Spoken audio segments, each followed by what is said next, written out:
Nayem Zexmenim Downis Bandachuma, the expository poet. And before I expose the thief, allow me to be brief.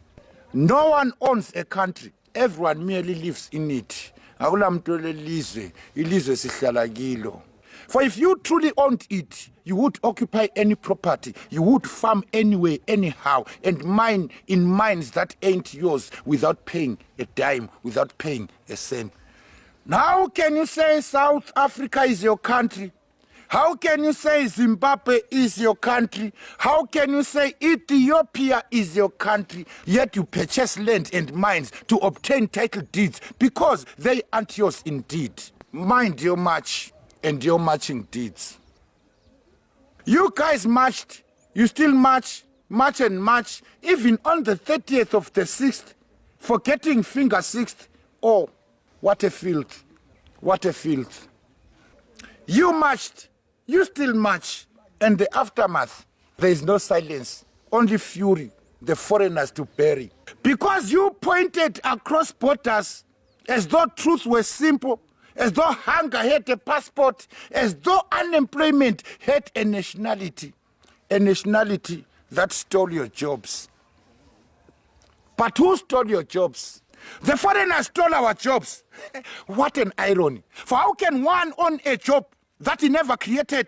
The white man built the company with no black man to accompany. Then he created a job you now claim was stolen. But who stole that job? Who stole the jobs?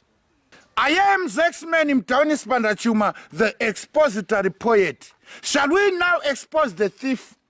The thief that stole the jobs. Tell me, why didn't you march when the conveyor belt dismissed 300 loaders and offloaders?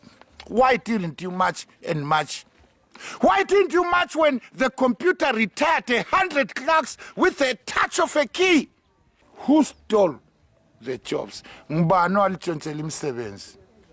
Why didn't you march when the combined harvester harvested crops and harvested livelihoods, harvested jobs of many farm workers? Why didn't you march when the bulldozer did in one day what thousands of trench diggers did in weeks?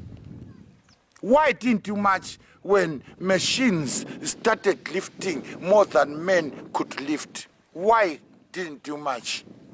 Why didn't you march when robots entered the factory, working day and night, without wages, without fatigue? They never went tired, without complaint.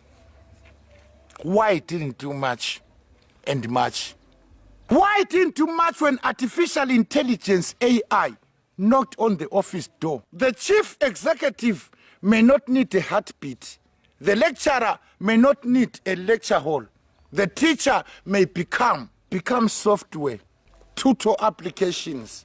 And the accountant, the lawyer, the journalist, the designer, all may discover that intelligence itself has become a competitor of jobs. You see the thief that stole your jobs. Yet you marched against the foreigner. You blamed the passport. You condemned the stranger, while the thief walked past you without a visa. So let me congratulate South Africa.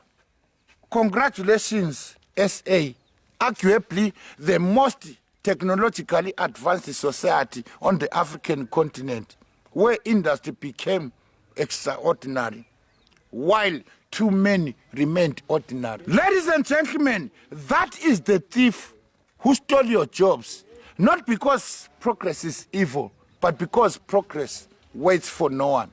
It rewards those who adapt and quietly replaces those who don't. So before your next march, remember, no foreigner invented the conveyor belt, and no immigrant invented the bulldozer, and no refugee invented the computer. No asylum seeker created artificial intelligence.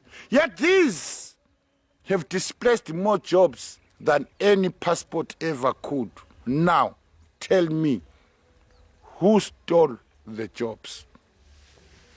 Kupanga mina uZexmenim Downis Bandachuma, izinyane la kaNgalombi, eleqa lachiya amakhanke xoza indenda izinyane elizangelo zenkosi uJesu Kristo itsho nyahamba